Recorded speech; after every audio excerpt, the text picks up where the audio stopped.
Debería, a ver, Ya estoy grabando, no hay problema. genial. Ahí sigue viendo, Sí. a ver. Ok, ahí les voy a compartir la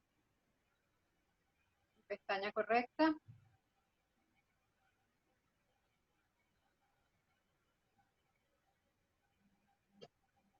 Está subiendo la pestaña.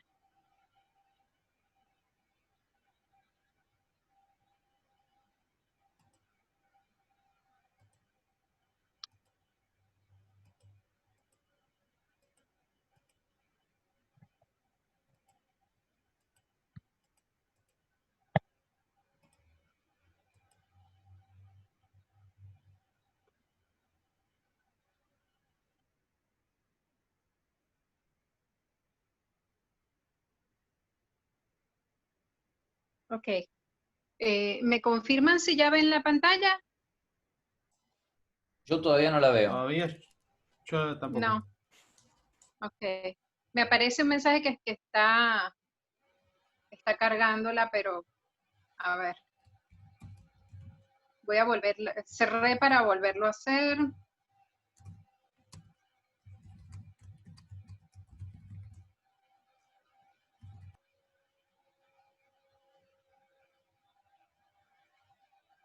Allí Ahora sí. sí. Ahora sí. Bien. Genial, genial. Sí, es que tiene que ver con la conexión también, se cae. Bueno, hoy vamos a empezar nuestra última unidad y es una unidad que de alguna manera integra lo que hemos venido trabajando a lo largo de la cursada. Entonces, me interesa que revisemos algunas ideas vinculadas al modelado, en el sentido de que, por supuesto, nosotros no nos vamos a adentrar en el procedimiento específico de la modelización, sino en el uso informático que podemos desarrollar para efectuar actividades de tipo modelado dentro de cada una de las áreas específicas que tienen ustedes en su profesionalización. Entonces, la idea es determinar o entender que ese modelo constituye esa representación científica de un sistema. En general vamos a estar trabajando, por supuesto, con sistemas dinámicos. Entonces, una vez que entendemos ese modelo conjugado con cada una de las áreas de las ciencias naturales o exactas en las cuales nos estamos ubicando y la acción específica de modelizar o del modelado, vamos entonces a desarrollar una actividad, en este caso, para los propósitos que nos reúnen en esta asignatura, una actividad de efectos didácticos, es decir, que promueva todos esos aprendizajes que venimos planteándonos, sobre todo configurados en el marco del aprendizaje significativo. Entonces, vamos a trabajar el modelado desde un punto de vista computacional, es decir, con herramientas informáticas específicamente, entendiendo que la computadora se comporta entonces como una herramienta que nos permite comprender, enseñar también esos sistemas dinámicos a partir de interrogantes, a partir de una situación problema, a partir de un elemento del cual puedo identificar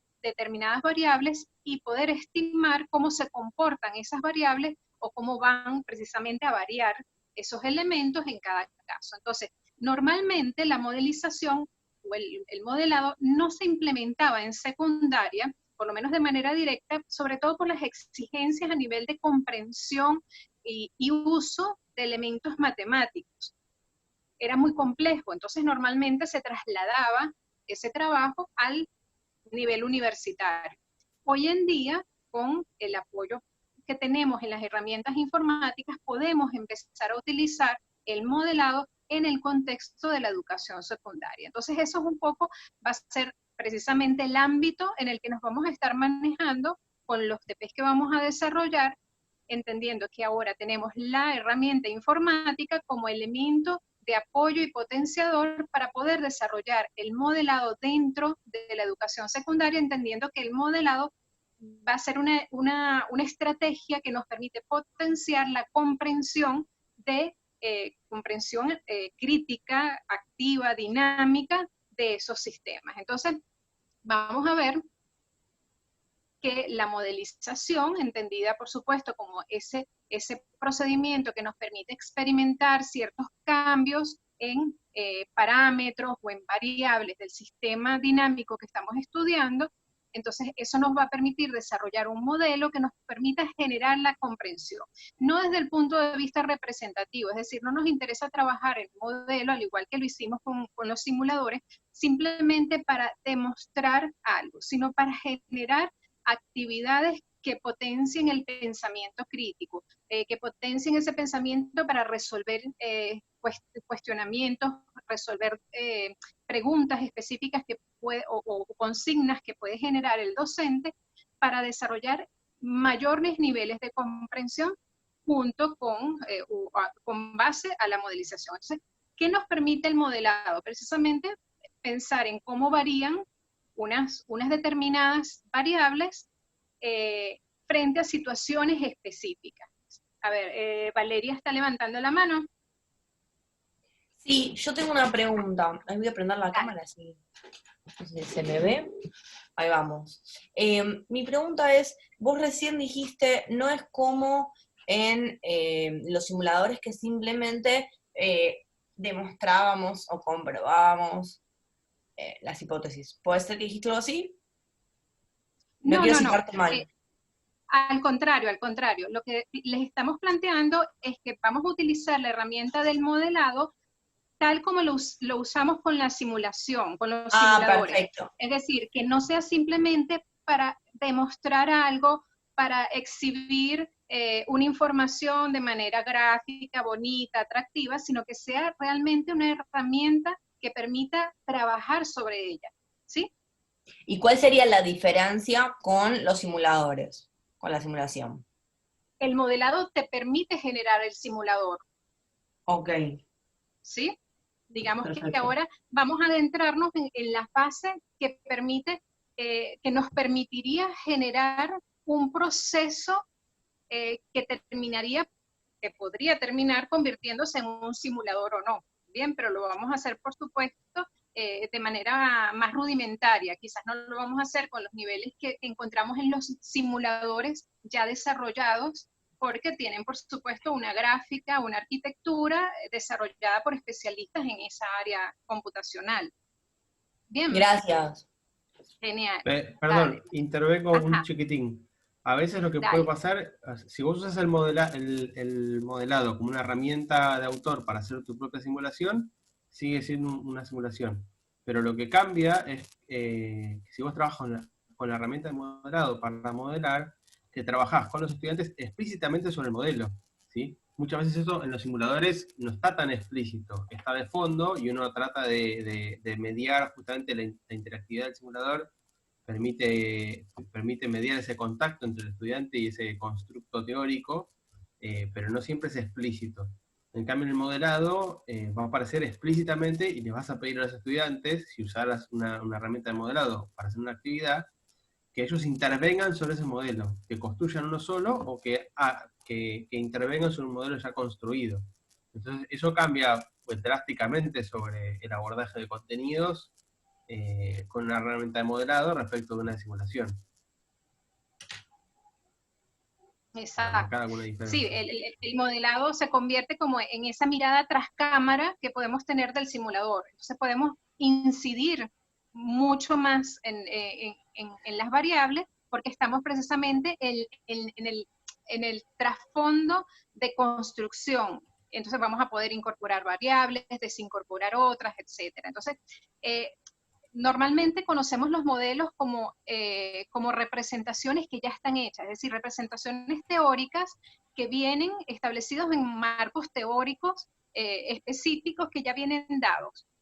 La idea con el modelado es atrevernos a generar modelos, no solamente a quedarnos con los modelos que ya están establecidos, sino entender el modelado como una actividad científica, investigativa, que nos permite acercarnos mucho más a esa acción de curiosidad y de incidencia de la persona que está aprendiendo o investigando en el sistema que quiere comprender o estudiar. Entonces, por ejemplo, si tuviéramos uno de los elementos, digamos, favorables que encontramos en modelado es precisamente, por ejemplo, en una situación que tuviéramos que hornear un pastel y tuviéramos 20 ingredientes distintos que quisiéramos probar para ver qué ocurre con ese pastel que queremos generar, pudiéramos tener dos opciones. Una sería, bueno, obviamente ir variando los ingredientes y hacer 20 pasteles distintos con 20 o más ingredientes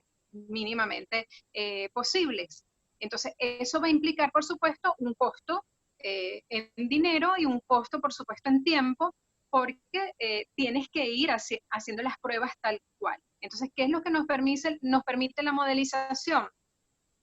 Incorporar las variables o esos distintos posibles ingredientes con sus respectivas propiedades, es decir, entendiendo cómo influye cada ingrediente dentro de una preparación y hacer las pruebas necesarias jugando con los elementos, y la herramienta informática, por supuesto, se convierte en ese aliado para hacerlo más rápido, para hacerlo más cercano, más factible y, por supuesto, menos costoso.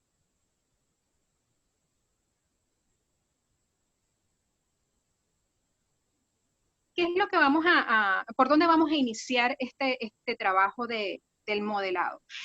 Para modelar les vamos a proponer que trabajemos con los diagramas Forrester. Eso va a implicar trabajar no directamente con la computadora en un primer momento, sino pensando y descubriendo, analizando cuáles pueden ser esas distintas variables que están asociadas a un fenómeno, a un problema, a una situación en particular que queremos estudiar.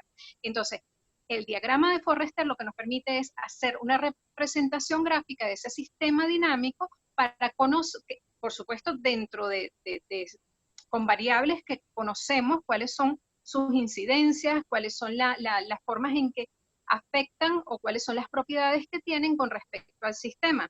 Entonces, ¿cuáles pudieran ser, de manera muy básica, por supuesto, los pasos que vamos a ir desarrollando para empezar a trabajar el modelado? Primero, por supuesto, identificaríamos cuál es el problema que queremos estudiar, para luego identificar cuáles son esos elementos que parecen tener alguna relación más o menos directa con esa situación o ese problema que queremos estudiar.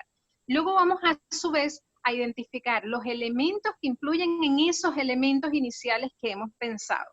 Es decir, entendemos que hay variables, hay subvariables dentro de un sistema, porque es un sistema precisamente dinámico, complejo, y luego que tengamos identificado esos elementos, por supuesto, vamos a ir discriminando cuáles son los que verdaderamente inciden y cuáles son los que pudieran estar o no estar, que no son indispensables, para finalmente generar una relación gráfica entre todos esos elementos. Un ejemplo de eso pudiera ser este.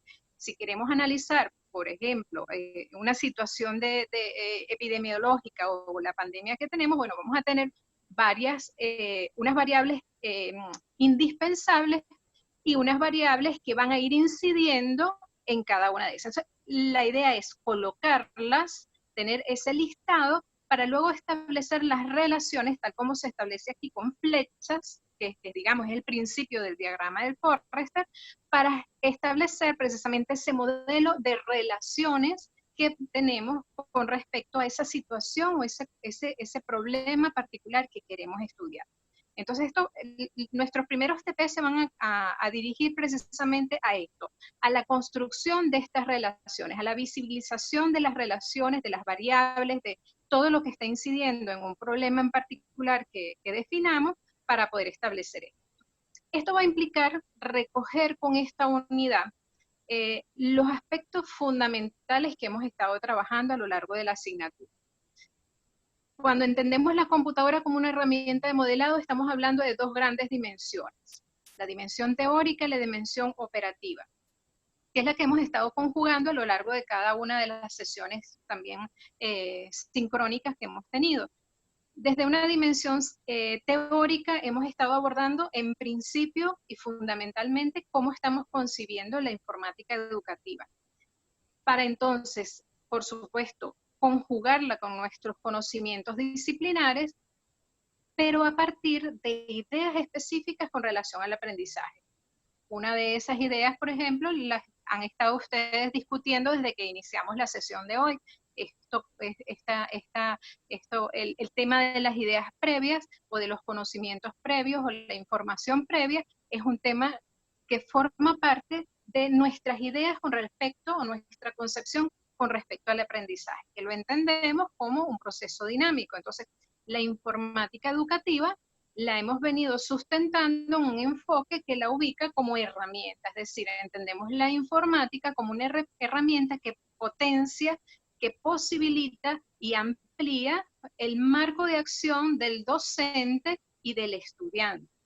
Entonces, por supuesto, todas las decisiones que tomemos con respecto a la informática educativa van a estar sustentadas fundamentalmente en un conocimiento de base que tenemos en los contenidos, es decir, un conocimiento disciplinar, que lo conjugo con esas ideas que tengo con relación al aprendizaje para entonces fundamentar mi toma de decisiones. ¿Cuáles ideas más o menos hemos ido asomando y otras profundizando un poquito más a lo largo de la cursada con relación al aprendizaje? En principio, que también lo venían ustedes retomando hace un momentito nada más, esto de los aprendizajes realísticos, es decir, colocar situaciones lo más reales posibles, lo más cotidianas posibles, que se acerquen al conocimiento que tiene el estudiante de su medio, de que forme parte de eso que conoce, que maneja y que pertenece a su cotidianidad.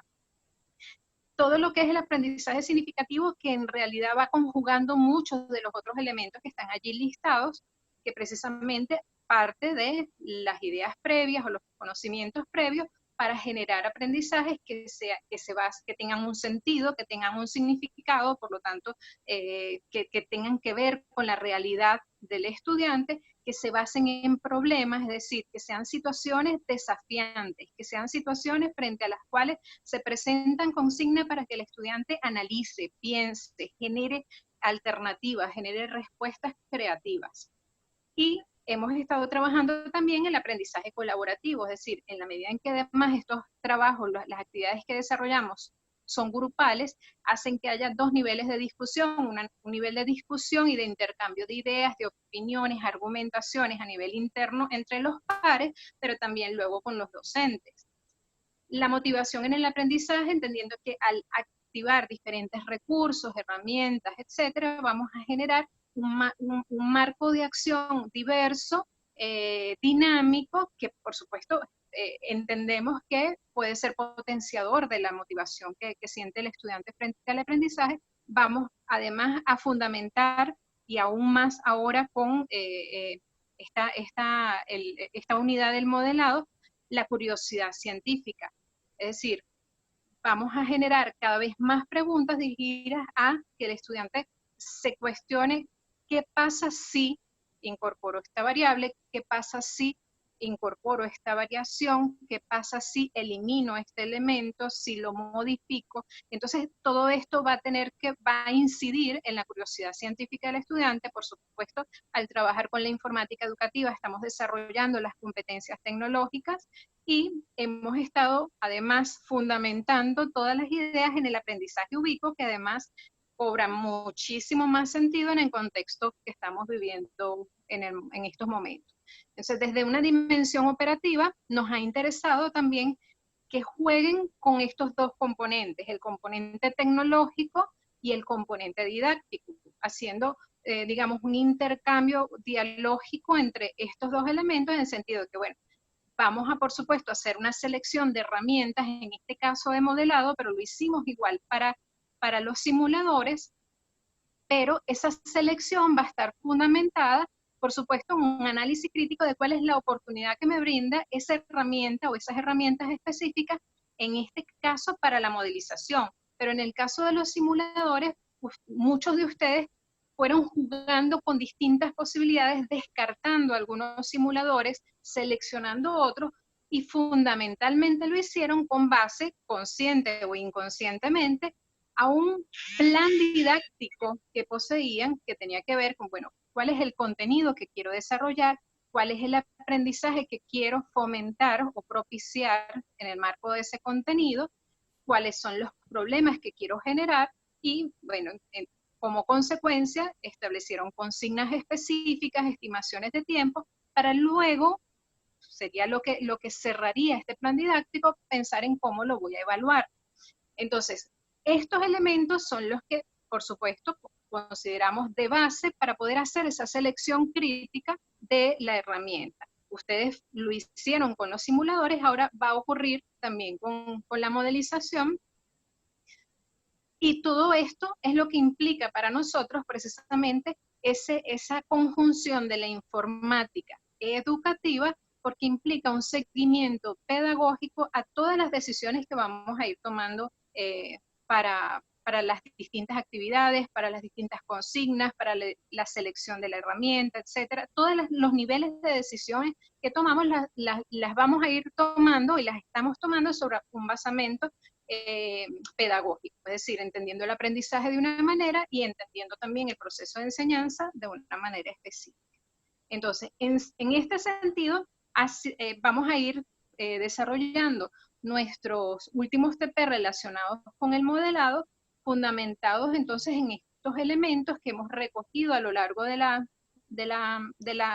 cursada, y como les planteé hace un ratito, vamos a iniciar con diagramas de Forrester. ¿Hay alguna duda? No pude ver, sé que surgieron varios chats, pero no los pude ir leyendo, por supuesto.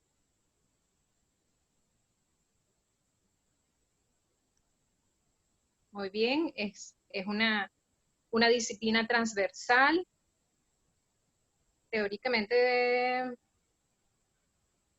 Acá preguntan si hay lectura sugerida para este tema. La lectura la tenemos ya disponible en el aula. Es la lectura de la cátedra, allí recoge, digamos, los fundamentos teóricos del modelado. Si revísenla, no sé si se las colocamos ya desde la semana pasada, la tenían disponible, no sé si a partir de la lectura surgió alguna duda. Recuerden que apenas estamos iniciando esta semana este tema, no lo estamos agotando el día de hoy. ¿Sí?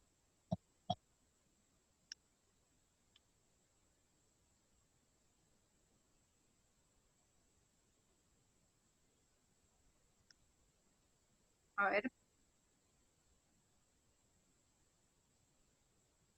Bueno, si no hay alguna otra duda, creo que pudiéramos empezar a trabajar con las consignas específicas o los aspectos fundamentales que tienen que ver con el TP. Dale. ¿Les parece? Me parece bárbaro. Bien, Les igual presento entonces, les van a ir comparto. surgiendo. Ajá. Sí, donde les Perdón. comparto entonces la pantalla y vamos largando. Bien. Genial, denme un segundo.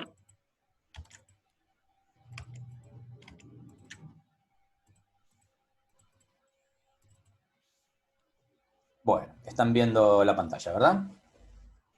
Sí. Genial. Bueno, entonces, acá yo tomo un poquito, o retomo a partir de lo que les comentó Rosana recién, y ahora ya nos vamos a meter más técnicamente en esta cuestión del modelado, y después ya ustedes se van a alargar a trabajar sobre los ejercicios. Bueno, justo, alguien preguntaba recién lo de la bibliografía. Hay 3 textos base, digamos, en esta unidad. Hay un artículo que es, como decía Rosana recién, el texto de cátedra, digamos, sobre la cuestión del modelado y su parentesco con la simulación. Ese ya está subido al aula virtual desde la semana pasada. Después está también el de la noción de modelo en ciencias de Olimpia Lombardi. Este también está disponible en el aula virtual desde la semana pasada. No tiene, el de Olimpia no tiene que ver con la cuestión computacional, sino que es más una cuestión epistemológica, un análisis epistemológico de cuál es el papel del modelado en las ciencias y en la matemática. Y este último de acá, en realidad es optativo, no es obligatorio que lo lean, pero yo creo que es sumamente interesante esta idea de pensar el impacto del modelado en términos didácticos. O sea, esta idea de, bueno, por qué hay toda una corriente muy fuerte que propone el pensar la didáctica de las ciencias desde el punto de vista de los modelos científicos. Entonces ahí tienen como para ubicarse teóricamente y técnicamente sobre lo que vamos a trabajar. Hay un cuarto texto disponible, que yo después lo voy a habilitar en el aula virtual, que digamos, lo ponemos como optativo para no exagerar con la cantidad de bibliografía, se llama Bioinformática, y el nombre quizás es un poco engañoso, porque si bien se llama Bioinformática porque aborda un montón de cuestiones de biología desde esta perspectiva, pero la verdad es que las cuestiones de biología que abordan están dadas a modo de ejemplo, pero es un muy buen texto para, digamos, explica con bastante detalle el uso de los diagramas de Forrester y qué significa esto de ponerse a modelar. Así que está bastante bien, lo vamos a poner como bibliografía complementaria, ¿sí? Bueno, entonces ahora metámonos un poquitito en la cosa concreta de esto del modelado de sistemas dinámicos, ¿sí? Acá algunas consideraciones generales. La primera es que cuando hablamos de sistemas dinámicos, estamos queriendo decir sistemas que obviamente evolucionan en el tiempo. A eso nos referimos con dinámicos, ¿no? O sea, son problemas en donde el tiempo tiene un papel explícito, de alguna manera. Un poco lo que ya les comentaba Rosana hace un ratito, cuando nos vamos a poner a modelar, esencialmente, ¿qué quiere decir esto de modelar? ¿No? Modelar quiere decir, básicamente, que lo que definimos, o que tenemos que decidir de alguna manera qué elementos son los significativos o necesarios a la hora de describir un sistema. ¿Sí? Básicamente, de eso se trata el primer paso del modelado, y eso es lo que y conceptualmente de eso se trata modelar, ¿no? Modelar es básicamente decir qué recorte de los infinitos elementos que podría utilizar, voy a utilizar realmente a la hora de intentar describir o intentar trabajar con un sistema, ¿sí?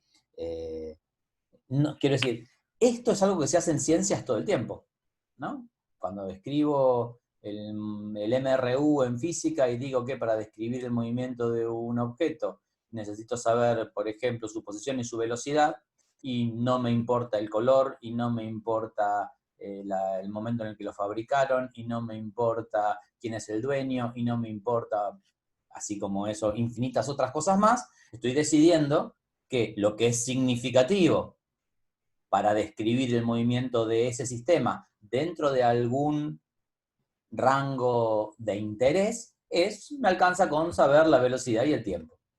¿Sí? Ahora, podría ocurrir que yo además quiero trabajar en el problema en el que voy a trabajar, ese objeto se va a estar moviendo, por ejemplo, por un medio viscoso, y entonces ahora me importa también el tamaño y la masa de ese objeto.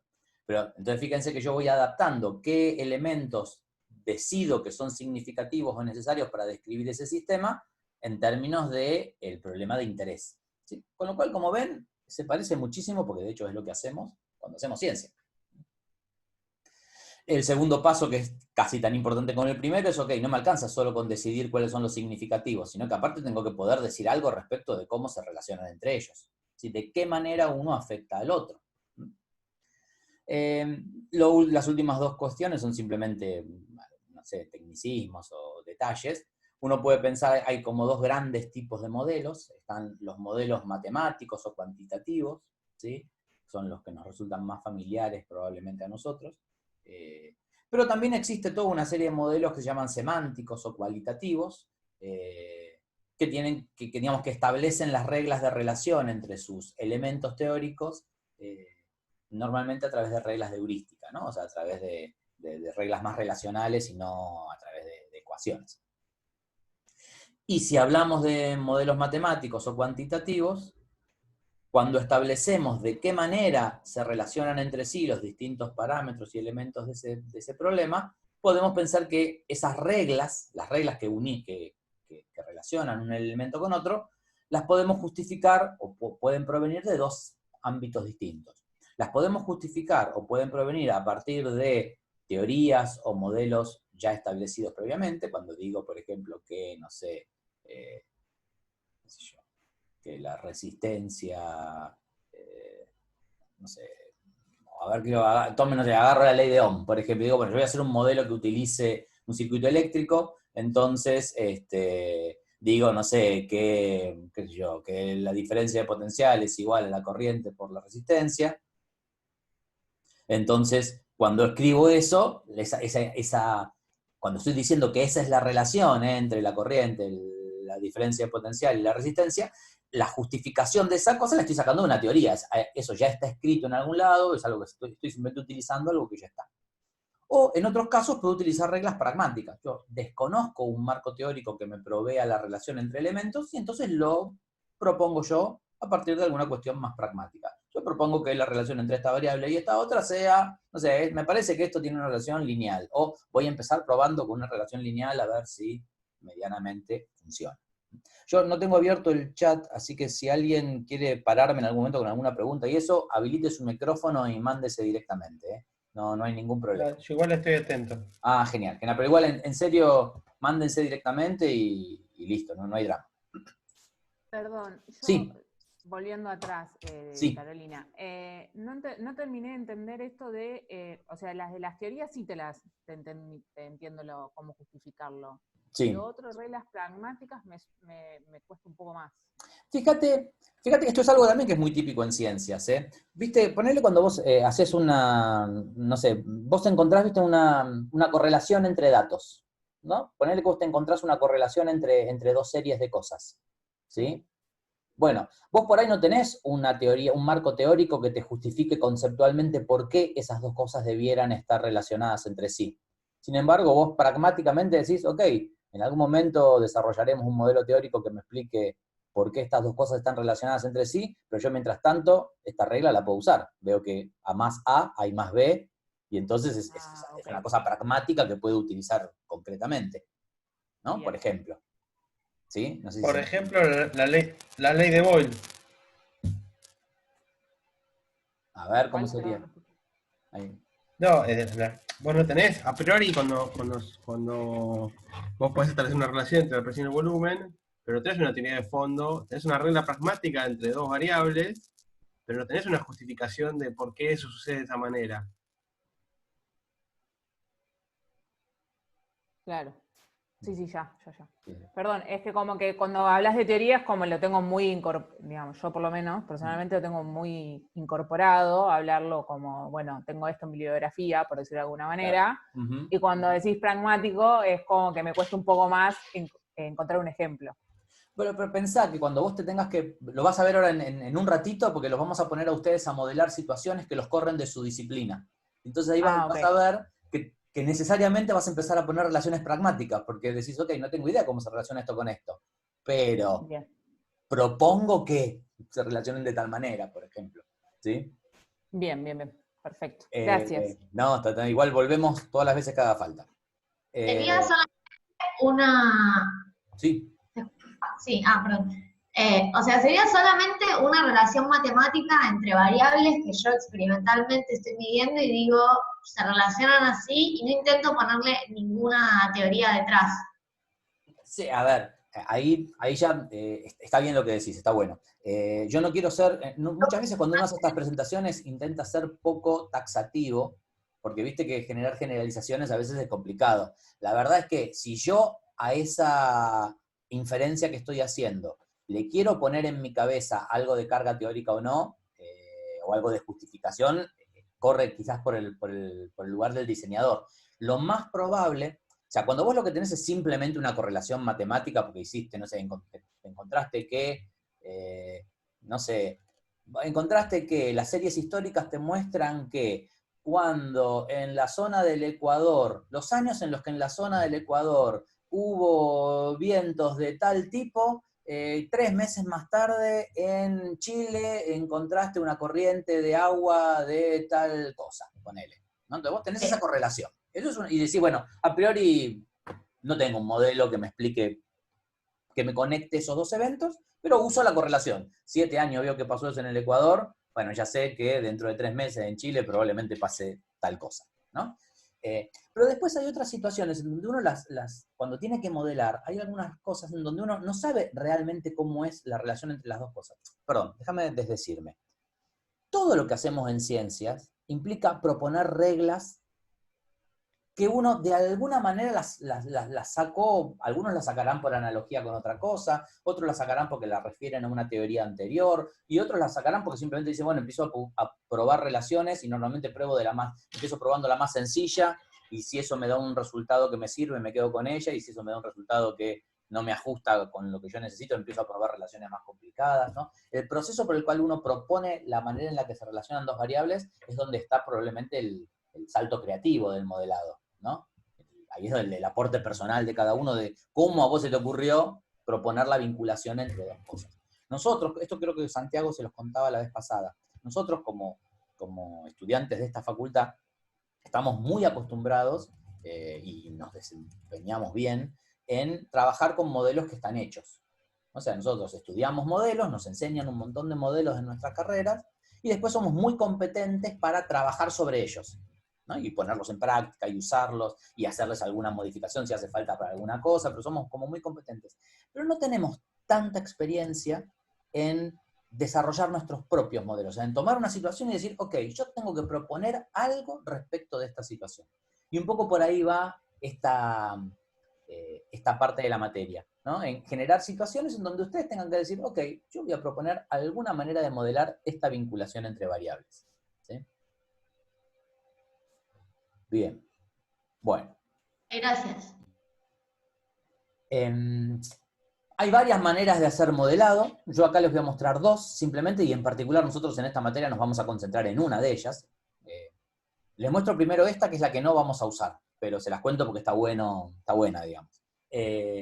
Uno de los tipos de modelado computacional es el que se conoce como modelado multiagente, ¿sí? En el modelado multiagente, esencialmente cada una de estas cosas que están acá es un agente, en donde agente es una palabra comodín que representa lo que me sirva que represente, ¿no? Si esto es un modelo de partículas en un gas, cada uno de los agentes será una partícula en ese gas. Si esto es un modelo de una multitud en un shopping, cada uno de estos puntitos será una persona. Y si esto es un modelo de... la verdad que ni se me ocurre, pero de lo que fuere, digamos, el agente es simplemente mi unidad de análisis, ¿no? Y cada agente o elemento del sistema tiene una cierta cantidad de propiedades, y esencialmente el modelo consiste en decir cómo son las reglas de comportamiento entre esos agentes, ¿sí? O sea, cuáles son las reglas que resuelven las interacciones entre agentes. Por ejemplo, en eso consiste el modelado multiagente, ¿sí? Y entonces después simplemente es poner esto a correr y ver qué es lo que le pasa cuando uno todo lo que hizo fue definir cómo se relaciona un agente con otro cuando entren en contacto o lo que fuere la situación de interrelación que queramos desarrollar, ¿sí? Este tipo de modelados, típicamente, como dice acá abajo, se usa o bien cuando nos resulta muy importante poder hacer un seguimiento individual, queremos ver qué es lo que le pasa a cada uno en particular, entonces acá podemos ver qué es lo que le pasa concretamente, o una cosa que es muy emparentada con lo que es la teoría general de los sistemas y el paradigma de la complejidad, cuando lo que queremos ver es la emergencia justamente de las propiedades emergentes de un sistema, ¿no? Aquellas que tienen que ver con su organización. Probablemente los que estudian biología están más familiarizados, ¿no? Con el paradigma de la complejidad y los niveles de organización y esas cosas. Perdón, acá en el chat, sí. Alguien dice como que no termina de entender la idea del modelado por agente. A ver, ponele. Me voy al caso, si me permiten, me voy a un caso súper fácil, ¿sí? Así, por ahí con un ejemplo exagerado lo entendemos. Supongamos que queremos modelar, ya que Santiago lo trajo hace un rato, las leyes de estado. Queremos modelar el comportamiento de un gas ideal, ¿no? Entonces, básicamente, nuestros agentes van a ser partículas, ¿sí? Y nuestro modelado va a ser definir, por ejemplo, que reglas que digan, cuando la partícula A se encuentre con la partícula B, ¿sí? O sea, ocupen la misma posición, entonces tengo que resolver la ecuación de un choque, ¿no? Porque básicamente el modelo corpuscular de la materia en su versión sencilla, ¿no? De gases ideales, resuelve esto como simplemente resolver choques elásticos entre las partículas cuando se encuentran. Y el resto del tiempo, cuando esa partícula no se encuentre con otra, se mueve en un movimiento rectilíneo uniforme, ¿no? Entonces yo, definiendo esas dos reglas, que dice que una partícula, cuando no se encuentra con otra, se mueve en movimiento rectilíneo uniforme, y que cuando se encuentra con otra, tengo que resolver un choque para saber cuál es su nueva velocidad y cuál es su nueva dirección. Listo, definí dos reglas. Ahora, pongo un montón de partículas acá, pongo play y dejo que el modelo funcione. Que se muevan y que cuando se encuentren reboten y que si no se encuentran no rebotan y que funcionen solos. ¿Sí? Eso es un modelado multiagente, en donde yo solo definí reglas. Sí. Pero vos, o sea, multiagente me suena a que vos tenés varios como elementos que vas a tener que definir propiedades y reglas, y entiendo que estábamos hablando de solo plantear como dos reglas, por ejemplo, no importa, dos o más, y aparte de un solo agente. Bueno, pero esta misma ¿Estoy regla... entendiendo bien o estoy entendiendo mal? Vos esta misma regla No. se la replicás a todos los agentes y listo, digamos. ¿Sí? Vos pones reglas de juego, digamos, entre Claro. los agentes, y después soltás Sí. los agentes y los agentes interactúan entre ellos. Con las O sea reglas que los vos agentes pusiste acá para- serían, o sea, perdón, los agentes acá serían, por ejemplo, en este caso, los átomos. Del gas. Exactamente, las partículas que forman tu Ah, modelo. Sí. digamos. Exactamente. Ok. Si fuera, Vos podrías, si fuera Sí, no, no, podrías decime. modelar que yo un estanque de peces, pones diferentes tipos de peces, que son diferentes tipos de agentes, y relaciones que hay entre esos agentes y al medio, por ejemplo, y Sí. después vos soltás los agentes ahí y ellos interactúan entre ellos, y vos ves cómo evoluciona el sistema. Ujú. De hecho, Perdón, que sobre lo que decías recién, Diego, Ujú. que, o sea, por ahí es por un abuso de costumbre en el uso de alguna terminología, pero en el momento que decís gas ideal, estás diciendo más cosas que la trayectoria y qué sé yo. O sea, en el momento que dijiste gas ideal, ya estás modelando. por supuesto, claro. Es lo- Ok. sí, es lo que estoy diciendo. Yo meto puntitos acá y les asigno propiedades y asigno reglas que me dicen cómo van a interactuar uno con el otro. Estoy modelando. Si ese conjunto de reglas que estoy poniendo se parece a un modelo científico que ya está usado por ahí, que es, por ejemplo, el modelo de los gases ideales, bueno, estoy de alguna manera imitando un modelo que ya está hecho. Si ese modelo no Claro. estuviera hecho y yo me lo estoy inventando en el momento, estoy modelando genuinamente yo, digamos. Está bien. ¿Sí? Pero bueno, nada, un ejemplo más. Supónganse que estos puntitos representaran personas, que los colores representaran si están sanos, si están enfermos o si están recuperados, ¿sí? Y entonces yo defino que para que una persona, que cuando digamos que cuando un enfermo pasa a determinada distancia de un sano, hay una determinada probabilidad de que el sano se transforme en enfermo. Pónganle, ¿no? Y defino otra regla, que es que un enfermo, pasado X tiempo, tira una moneda, no sé, tira un dado, y define si se murió o se curó. No importa, perdonen mi paupérrimo modelo epidemiológico, ¿sí? ¿Qué Pero, ejemplo tan poco cotidiano, Diego? entonces nada, ahora pongo a la gente a moverse y me fijo qué pasa. ¿Sí? Esa es un poco la gracia de estos modelados. ¿Sí? ¿Se entiende más o menos? Igual no son los que vamos a usar Claro. nosotros, lamentablemente. Lucas acá pregunta, no Ajá. entiendo bien ¿Vas a por qué hacer una seguir a pregunta? cada agente. A ver, dame un segundito que hay alguien que... Santi. Lucas dice, no entiendo el sentido de seguir a cada agente, como que eso le parece a Lucas que eso serviría para ver como cuáles las propiedades emergentes. Los modelos multiagentes por ahí permiten las dos cosas. Puedes Claro. seguir a un agente en particular y ver sus propiedades, o por ahí te interesa ver qué pasa con ese agente en particular, y ver después propiedades más macro, digamos. Exactamente. Muchas veces los sistemas modelados multiagentes permiten las dos cosas. Te puede interesar como te puede no interesar, depende de qué quieras modelar y qué te interesa ver de ese modelo. Exactamente. Si Sí, uno de la gracia es esos eso. puntitos, si uno de esos puntitos es tu tía, capaz te interesa ver qué pasa con esa posible tía, o no sé, querés probar algún sistema, no sé. Por ejemplo, en esto de epidemias, alguien alguna vez escuché hablar de burbujas sociales, o por ahí querés probar algún experimento y querés probar qué pasa con algunos agentes en particular. Algunos tienen una propiedad específica y querés ver qué pasa con ellos, y los pones a correr y ves qué pasa con esos agentes en particular. Exactamente. O sea, un poco la gracia de este modelado, después está, a vos por ahí no te sirve y querés hacer otra cosa y probablemente uses el otro que vamos a ver ahora en un ratito. Pero digamos, la gracia de este modelado es que si querés, te permite seguir individualmente a los agentes. Entonces, si sirve, Maravilloso. Y había una pregunta, ¿quién quería decir algo recién? ¿Carolina? No. Sí, yo, ¿puedo hacer una pregunta? Sí, claro. Capaz entendí mal, pero todos los ejemplos que pusieron, los que yo logré entender, son como ejemplos de espacio, en donde X e Y son dos coordenadas de espacio y como que vos estás viendo con una cámara algo que se mueve. Sí. ¿Puede ser también que X sea, por ejemplo, temperatura e Y sea presión? Por supuesto. Y que la gente en sí se esté moviendo. Ok. Sí, yo usé ejemplos de coordenadas espaciales porque son los más intuitivos, pero esto puede ser cualquier espacio de variables que vos quieras. Puede ser el espacio de configuraciones, puede ser el espacio de, o sea, en lo que quieras. Sí, por supuesto. Tan Sí, si no me abstracto quedaba como quieras. algo muy gráfico de solo movimiento de personitas. No, claro. No lo podía llevar a otro lado. Cuando uno empieza a meterle más abstracción de por medio, esto modela lo que a vos se te antoje, digamos. Sí, claro.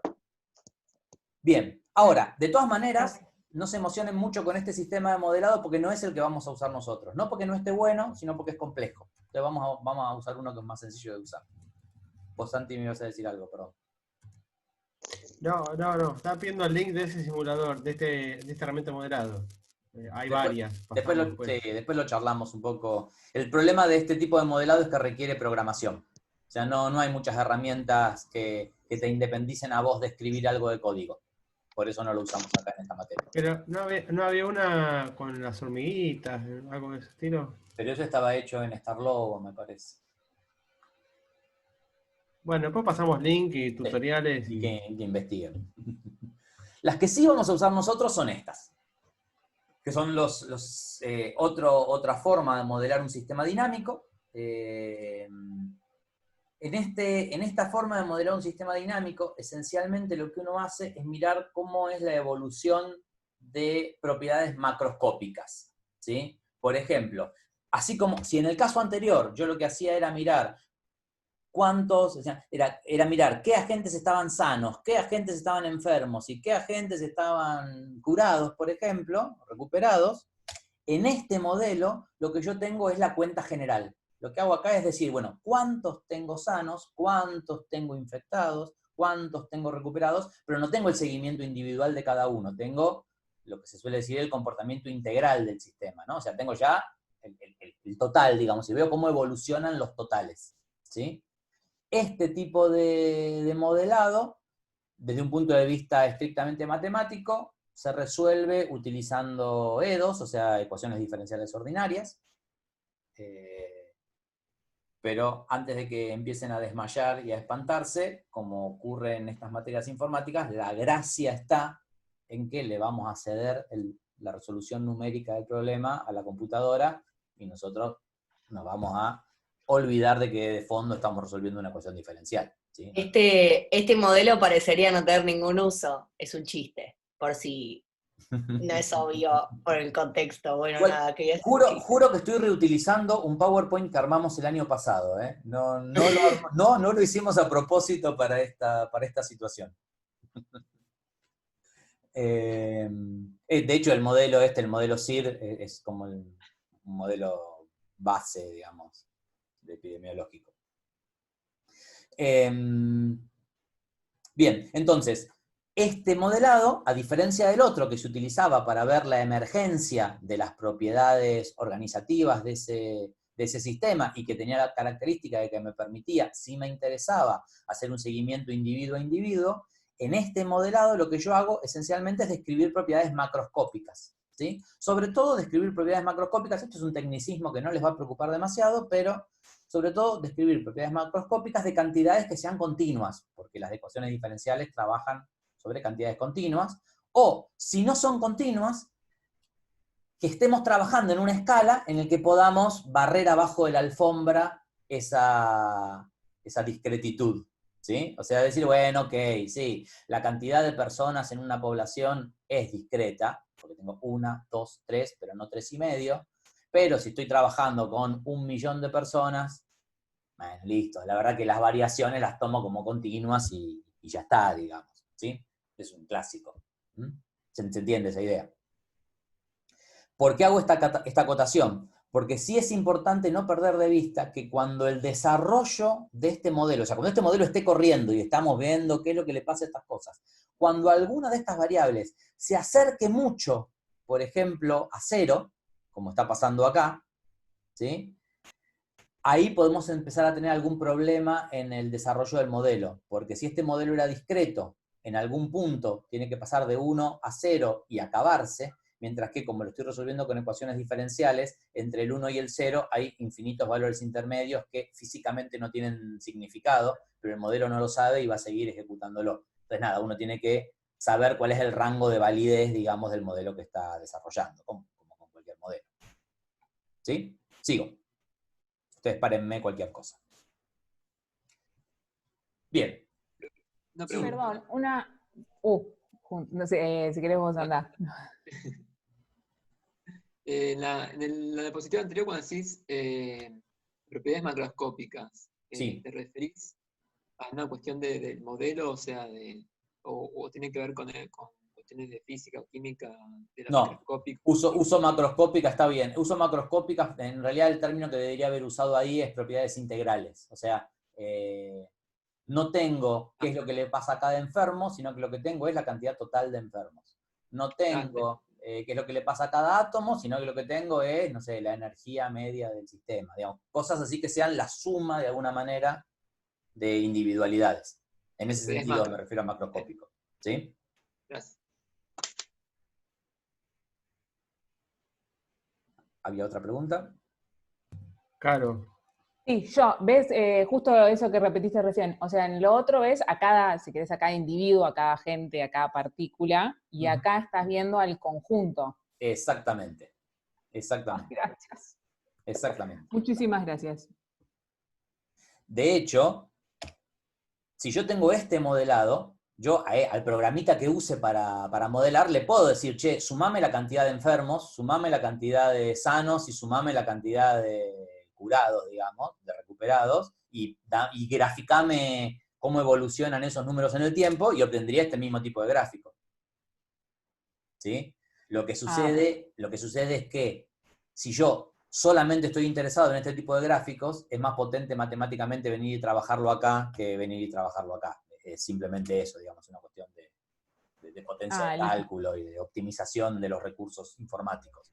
Acá, claro, pero a mí me interesa la versión digamos, a mí me interesa la versión integral, no tiene sentido que esté desperdiciando computadora haciendo el cálculo de qué es lo que le pasa a cada uno de los agentes. Vengo acá y le digo resolverme una ecuación diferencial, que es algo que computacionalmente se sabe hacer desde hace 50 años, y listo, resolvémela y decime vos qué es lo que pasa. ¿Sí? Perfecto. Sí, me quedaba como esa duda entre lo que era particularmente el agente y por ahí si querés todo el sistema en completo. Claro, acá perdí de vista el agente. En el modelado claro, no veo los agentes. Acá veo directamente la propiedad macroscópica, o sea, la propiedad de conjunto, digamos, integral. claro, como un todo, digamos. Exactamente. Bien. Esa es la gran diferencia. ¿Sí? Perfecto, listo, genial. Y estos son los que vamos a usar nosotros. Estos son los que vamos a usar nosotros. ¿Vamos bien? Bien, un detallecito. Nosotros muchas veces estamos acostumbrados a trabajar con cosas que tienen esta pinta matemática, ¿no? Las aprendimos en el CBC seguramente, y en el secundario hemos usado cosas más o menos complejas, pero que tenían algún parentesco a esto. Que son cosas que se llaman ecuaciones horarias. O sea, uno dice, ok, si yo quiero describir el movimiento de un objeto, y sé que la velocidad de ese objeto va a ser constante, listo, escribo la ecuación horaria del movimiento rectilíneo uniforme, ¿no? Perdón que ponga así ejemplos de física, pero son los que me quedan más fáciles para contar. Este no es de física, pero se entiende este, ¿no? Me dice que yo quiero mirar cómo evoluciona una población a lo largo del tiempo, y conozco su tasa de crecimiento, digamos, entonces simplemente puedo decir que un crecimiento exponencial, con una determinada tasa relacionada con el tiempo, escribo su ecuación horaria, y esto me va a decir para cada tiempo cuántos individuos tiene la población. Esta me va a decir para cada tiempo en qué posición está este objeto, tanto si tiene velocidad constante como si tiene velocidad variable pero aceleración constante. Bueno, son modelos matemáticos, físicos, biológicos, sencillitos. ¿Sí? Entonces, uno en principio dice, ok, ¿y para qué vamos a andar haciendo muchos pelotes si nosotros ya sabemos cómo escribir estas cosas las escribimos siempre? No le veo mucha... O sea, acá ya estábamos trabajando con sistemas dinámicos, el tiempo ya está escrito explícitamente, ya tenemos el problema evolucionando. Nosotros les vamos a proponer encarar esto de una manera distinta, o sea, la teoría de sistemas dinámicos y esto que vamos a hacer nosotros, encara estos problemas desde otro lado, ¿sí? O sea, podemos atacar estas situaciones desde otro ángulo, ¿sí? Acá la gracia va a ser empezar a pensar en términos de qué es lo que hace que la cantidad que yo estoy mirando cambie. ¿Qué es lo que hace? ¿Y cuál es la regla que determina ese cambio? O sea, acá, ¿qué es lo que hace en términos directos, no en términos filosóficos o de mucha teoría física de por medio, si fuera este caso, por ejemplo? ¿Sí? ¿Qué es lo que hace que la posición cambie? Bueno, lo que hace que la posición cambie es que hay una variable que se llama velocidad y que me indica cómo está cambiando la posición a lo largo del tiempo. Que ahora lo vamos a ver en la siguiente diapositiva, ¿no? Por ejemplo, si la velocidad es de 6 metros por segundo, eso significa que la posición cambia aumentando 6 metros cada segundo. ¿Sí? Sé que suena una tontería atómica lo que estoy diciendo porque es hiperelemental, pero déjenme ir construyendo un razonamiento. ¿Sí? O sea que vamos a decir que esa velocidad es la tasa de cambio de la posición, o sea, la que me indica a qué ritmo cambia la posición.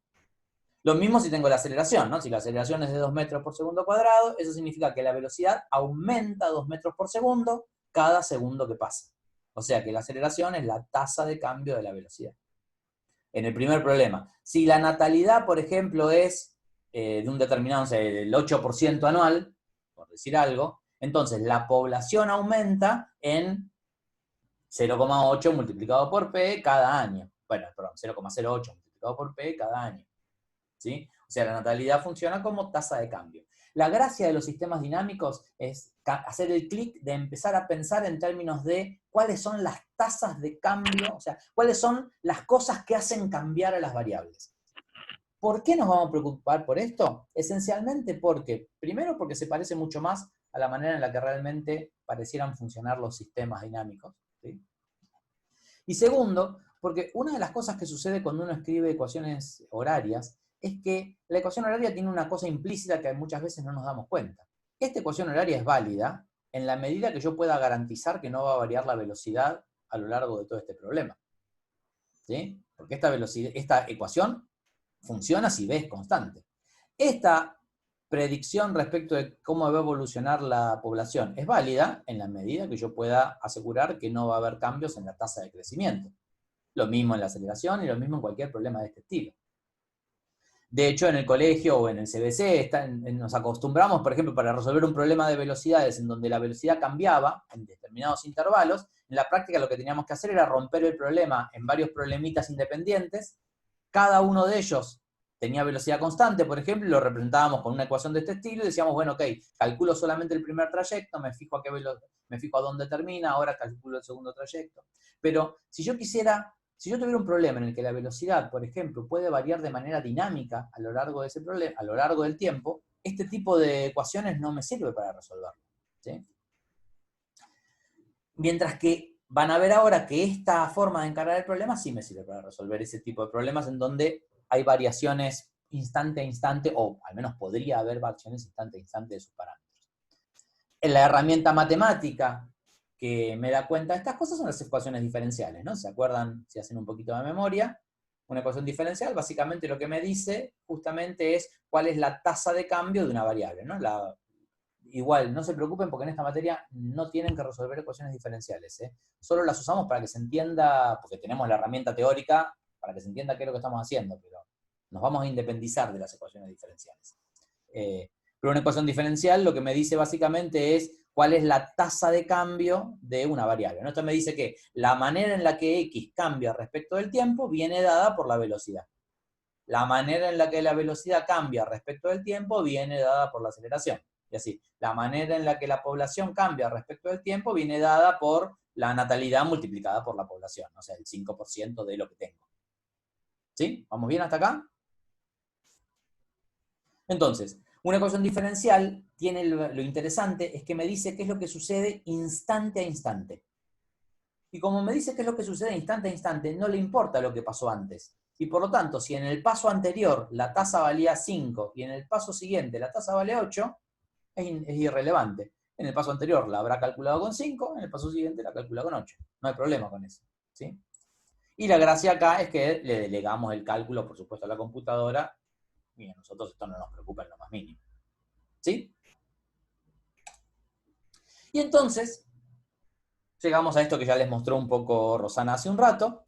Para escribir estos modelos vamos a usar esta forma de representación, que son los diagramas de Forrester. Los diagramas de Forrester permiten mostrar cuáles son los elementos que forman parte del sistema y tienen, como ven, toda una simbología, ¿no?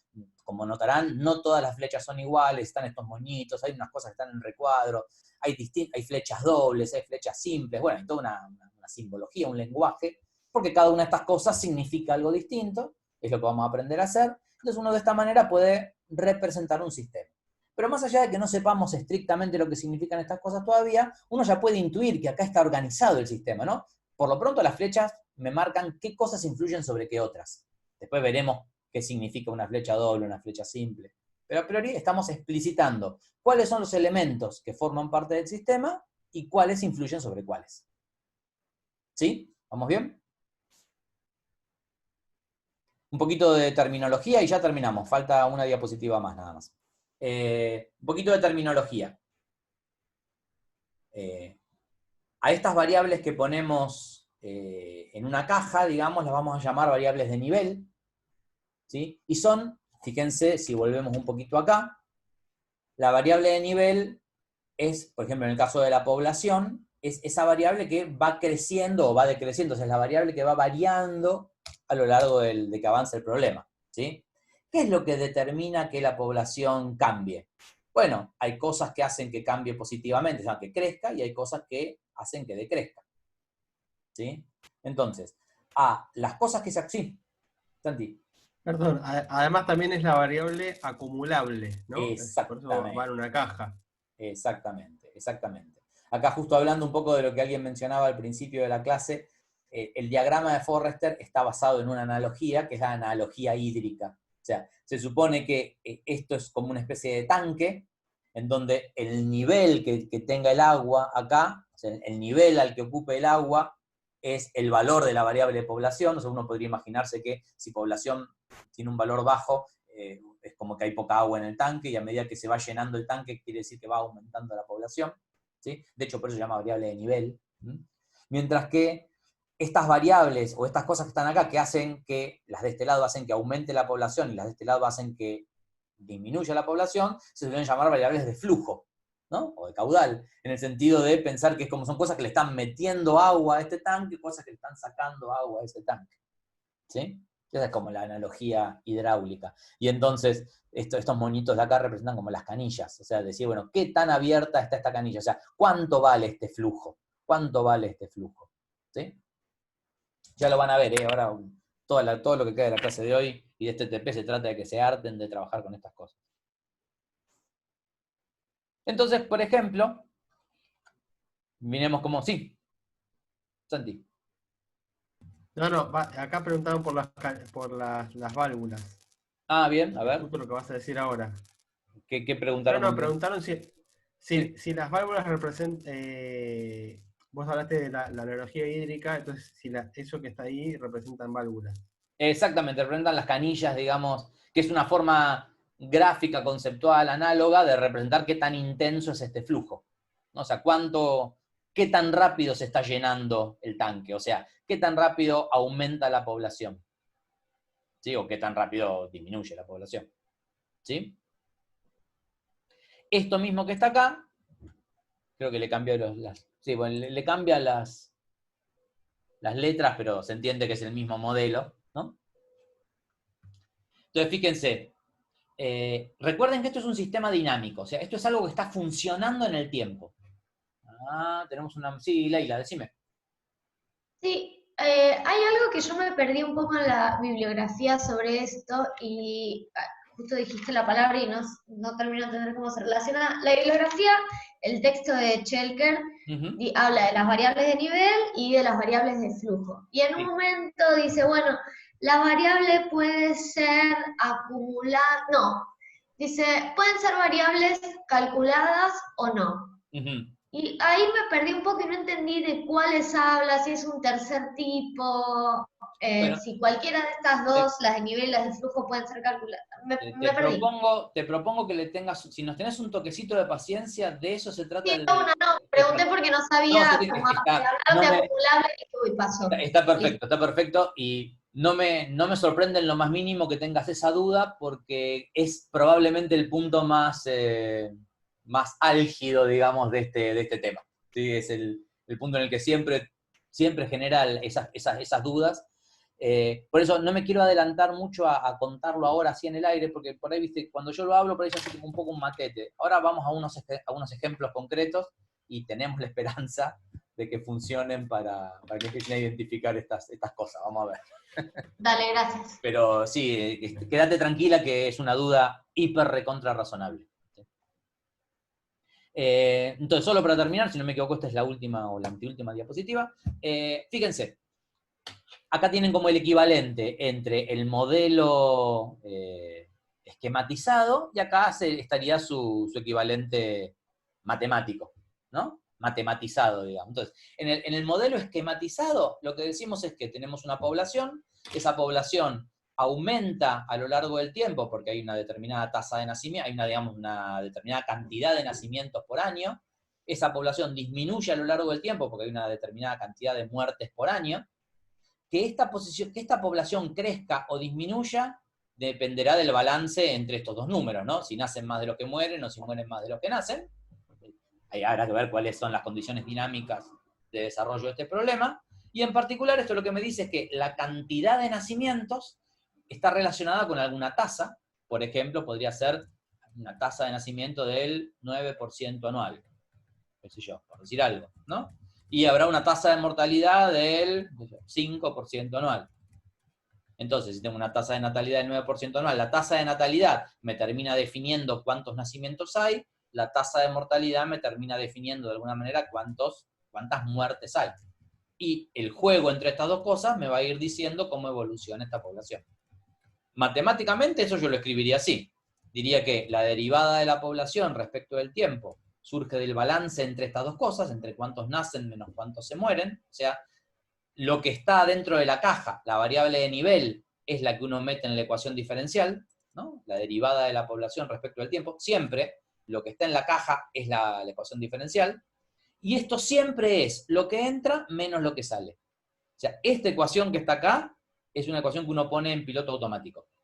¿Sí? Siempre que tengamos una variable de nivel que va a tener flujos, que pueden tener flujos de entrada, de salida, por ahí no tiene flujo de salida, por ahí no tiene flujo de entrada, depende del problema en el que estemos, pero en el caso general, la variable de nivel tendrá un flujo de entrada, un flujo de salida. Piloto automático, siempre la derivada es ese balance. Sí, Santi. Preguntan acá la diferencia entre tasa de natalidad y nacimientos. Ah, muy bien. Ahora te la digo más o menos, Más o menos. y después la miramos con detalle. Nacimiento es un número concreto. Nacieron 32 personas durante este año. ¿Sí? Porque población es una cantidad de personas. O sea, la población es de 150 personas. Este año nacieron 8. Entonces el año que viene la población aumentó 8 y ahora tengo 158. ¿Sí? O sea, nacimiento y muerte es una cantidad neta. De hecho, como es un flujo, es cuántas personas nacen por hora. Por ejemplo, nacen 18 personas o por día, o por año, o por mes, por centuria, lo que fuere, ¿no? Pero digamos, ponerle que estamos por año. Entonces, a esta población nacen, no sé, 9 personas por año. Bueno, ok, entonces es un número, 9 por año. Mientras que la tasa probablemente sea, ¿cómo sabemos que nacieron 9? Y porque por ahí la tasa era del 8%. Entonces, déjenme hacer un número redondo. Por ahí la tasa era del 9%, la población era de 100 personas, entonces digo, ok, el 9% de 100 personas me da 9 personas. Entonces nacieron 9 personas. Pero ahora tengo 109. Entonces el año siguiente, el 9% de 109 es un poquito más. Entonces, por ahí ya me da 10. Entonces ahora nacen 10. ¿Se entiende? Este es de alguna manera el porcentaje, si querés, mientras que acá tengo el número neto. ¿Sí? Bueno, y para terminar, la gracia de todo esto es que cuando uno terminó de desarrollar su modelo esquemático, lo pudo traducir en un modelo matemático, que van a ver que no es nada del otro mundo, lo pudo traducir en un modelo, tampoco es fácil, pero digo, trabajándolo un poquito se aprende. Lo pudo traducir en su modelo matemático, lo vamos a llevar a un software. Hay múltiples software que hacen esto, nosotros vamos a trabajar con uno en particular, que es gratuito, digamos, uno puede acceder a él. Vuelca su modelo matemático en el modelador, y el modelador puede analizar cómo evoluciona la variable a lo largo del tiempo. En este caso particular, además, lo que yo hice fue, lo que hicimos acá fue, le agregamos un pequeño controlador que me permite manejar la tasa, fíjense que estoy manejando la TM, o sea, estoy manejando la tasa de mortalidad. ¿Sí? Fíjense que, al parecer, puedo variar entre 0 y 20%. ¿Sí? Entonces, yo voy jugando, mientras esto está corriendo, yo voy jugando y digo, bueno, ahora se mueren más, ahora se mueren menos, ahora se mueren más. O sea, puedo ir jugando con esta variable y acá me muestra cómo va evolucionando la población en función de cómo fui jugando yo con esta variable a lo largo del tiempo. ¿Sí? Por supuesto, cuanto más complejo sea el modelado y cuanto más variables tenga, más interesante probablemente sea lo que tenga para mirar. ¿Sí? Acá Lucas pregunta, no logro... Hay algo que no puedo ver muy bien, que es dónde entra lo probabilístico y lo determinístico en estos modelos. Lo probabilístico y lo determinístico entra acá, en tu modelo matemático, cuando vos le digas cómo se calculan estas cosas. Si vos se las calculaste con ecuaciones deterministas, tu modelo será determinista. Si vos las calculaste con ecuaciones estocásticas, digamos, con ecuaciones que utilicen algún tipo de aleatoriedad de por medio, será un modelo más aleatorio, digamos, ¿sí? Como en todo modelado, sí. No, lo que sí es importante es que no es que uno ve una situación y ve un comportamiento dinámico y después va a escribir el modelado y dice, bueno, quiero que haga exactamente eso que está ahí. Y uno escribe las reglas para que haga lo que pasa en la situación que uno quiere observar. Al revés, uno escribe algunas reglas y después se fija cómo evoluciona el sistema. No es que uno escribe las reglas para que haga lo que yo quiero que haga, porque si no, no estamos modelando nada, estamos simplemente representando matemático numéricamente algo que nosotros ya tenemos.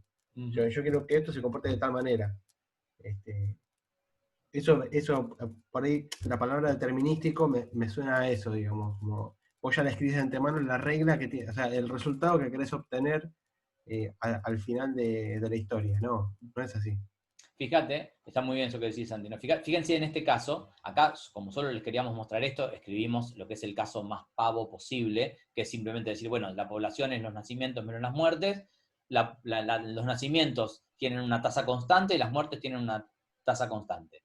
Ahora, yo podría hacer un modelo más complejo, en el que la tasa de nacimiento y la tasa de muerte estén a su vez modelados, o sea, dependan de factores que vayan modificándose a lo largo del propio problema. Y entonces, yo no sé cuál va a ser la forma de esta curva, entonces yo no tengo forma de escribir una ecuación horaria que me diga qué es lo que le va a pasar. Yo todo lo que sé es que el comportamiento dinámico de este problema viene en términos de que la población va a variar comparando los que nacen con los que mueren. Y cuántos nacen y cuántos mueren va a depender de cómo definí la evolución de estas variables. Bueno, y ahora lo pongo a funcionar el problema y que el problema me muestre qué es lo que ocurre. ¿Sí? Esa un poco va a ser la gracia de esta cosa. No es que yo sé qué es lo que va a ocurrir. El propio problema me va a mostrar qué es lo que va a ocurrir. ¿Sí? Acá preguntan si vos podés hacer que sea una variable de entrada la tasa de mortalidad o natalidad. Efectivamente, vos, cuando haces tu modelo, el modelo que vos hagas, vos determinás o definís qué cosas vas a establecer como variables de entrada, qué cosas necesita el modelo para arrancar, y qué cosas el modelo va a calcular por sí mismo. ¿Sí? El modelo siempre va a ser un modelo numérico, por eso hay algo que se calcula, cómo cambia, cómo se modifica el sistema, y vos definís de antemano cuáles son las variables que definís vos por fuera del modelo, que el modelo necesita para correr, y cuáles son las que el modelo va a calcular para funcionar, y te va a mostrar la evolución de ese sistema. Veo que hay una mano levantada. Leila. Perdón, me quedó de antes, no la había bajado. Está bien, listo. Bueno, igual, de vuelta, es mucha información toda de golpe, no se preocupen demasiado, vamos a ir trabajándolo de a poco, tenemos varias clases para trabajar sobre esto, Así que lo vamos a ir construyendo de a poquito, ¿sí? Vamos a un ejemplo práctico. Sí, Santi. Una cosa más. Al trabajar con modelos y modelar, no es que tenemos que llegar al modelo correcto, ¿sí? No es que hay un modelo al que tenemos que llegar. O sea, ahora vamos a empezar a hacer algunos ejercicios, o vamos a ejercitar esto de modelar, y no es que hay un modelo correcto. Vamos a ensayar modelos, y los modelos pueden responder mejor o pueden responder peor de diferentes situaciones, y uno puede modelar de manera distinta, yo modelo de una manera, digo modelo de otra, y hay modelos distintos, ¿sí? Después veremos, si quieren podemos hacer peleas de modelos, y entre ellos veremos cuál se ajusta mejor o no a determinadas circunstancias. Pero claro, cada modelo tiene sus pros y sus contras, pero no es que hay un modelo correcto. En eso se diferencia esta guía de ejercicios a los TPs tradicionales de las materias, donde hay un resultado correcto y hay muchos resultados incorrectos. Acá no hay una respuesta correcta. Habrá mejores modelos, peores modelos. Después sí puede pasar que ustedes confundan que yo variables, una variable de nivel con una variable de flujo, y ahí podemos ajustar. Pero no se queden con la idea de que hay un modelo correcto y que tenemos que llegar a ese modelo. Uh-huh. Fíjense que eso funciona Y vamos exactamente igual. Claro, perdón. No. No, digo, fíjense que eso funciona exactamente igual que en ciencias, ¿no? Yo, no sé, casos clásicos, ponele, no sé, vos tenés el modelo de la mecánica newtoniana y para el movimiento de los planetas, y tenés el modelo Einstein, digamos, de relativista de Einstein para el movimiento de los planetas. Son dos modelos completamente distintos. Y en principio usás el que te sirve, ¿sí? Uno puede decir, bueno, o sea, el de Einstein es mejor que el otro. Sí, es mejor en el sentido de que quizás es más abarcativo, es más general, pero la verdad que hay un montón de problemas donde uno ni usa el modelo relativista. Si vos querés calcular la órbita de Neptuno, ¿para qué vas a usar el modelo relativista? Usás el modelo newtoniano y ya está, digamos, ¿sí? Claro, o el modelo terraplanista.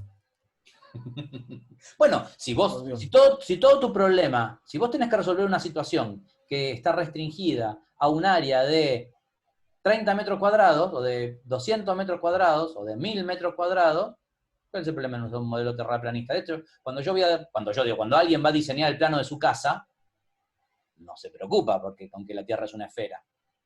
Uno dice, tengo que nivelar el terreno. Es bien terraplanista lo que hacemos ahí, digamos. Eso es porque vos no sabés cómo funciona el modelo terraplanista. No. Te asustaría mucho saber cómo corre de fondo ese modelo.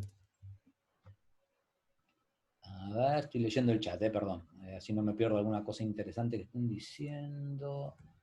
Claro, lo de los modelos es eso, depende, como dice Carolina, para qué es lo que querés, la complejidad, la exactitud. Exactamente. Perdón, o sea, entonces Sí. depende o sea, dependiendo de lo que vos quieras, en este caso que los alumnos vean del modelo que vos querés explicar, esas variables que vos vas a tomar para poder armar tu modelo. Sí, ¿no? y me animo, Okay. sí, completamente. Y me animo a ir un paso más allá. Yo siempre nosotros en esta materia los vamos a atentar mucho a este paso adicional. Fíjate qué interesante es si uno puede abrir digamos, si la excusa del modelado me permite abrir la cocina de esa decisión.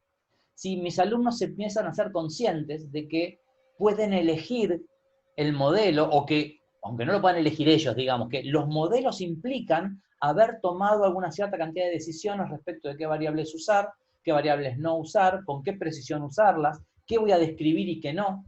Fíjate la cantidad de epistemología que podríamos llevar al aula respecto de cómo funciona la ciencia, ¿no? Si jugamos un poquito con estas cuestiones. Por eso me gustaba que lean, si está como optativo, pero yo recomiendo fuertemente que lean el texto de Aduris Bravo sobre una didáctica de las ciencias basada en modelos, porque me parece bien ilustrativo para esta finalidad. Bueno, Santi, ¿vos querés mostrarles el primer problema de la guía? Yo mostraría el primer problema y haría un break. Ya vamos casi 2 horas de clase. Para relajar un poco. Me parece perfecto. Entonces, además para poner en práctica un poco, ver el primer ejercicio para que se vayan con alguna idea un poco más concreta, y después por ahí hacer un break. Lo que nos queda de clase es avanzar un poco con estos ejercicios. A ver si tengo la guía descargada, no, vamos a cargarla en vivo. Ah, pero yo no puedo compartir toda la pantalla. Bueno, esperá que me ¿No? descargo la guía. Ah, la comparto yo si querés, pero... ¿Te deja compartir la pantalla completa? Supongo que sí. No, ya no te deja más. Tengo que descargar el archivo y tenerlo abierto. Ah. Ah, pero lo podés tener abierto en una pestaña del Ah, tenés razón. navegador. Ahí va. Acá. ¿Este es el navegador? No. ¿Qué cosa? Bueno. Justo estaba intentando subir el driver que lo tenía completo y no, lo tuve que subir a Google Drive. A ver.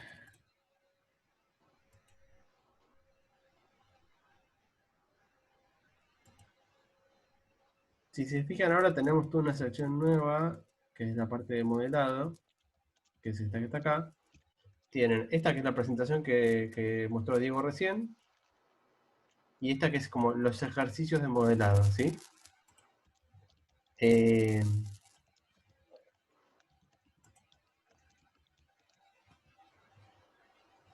Acá, digamos, vamos a encontrar, por ejemplo, miren este primer ejercicio. Tenemos una variable de nivel, que es esto,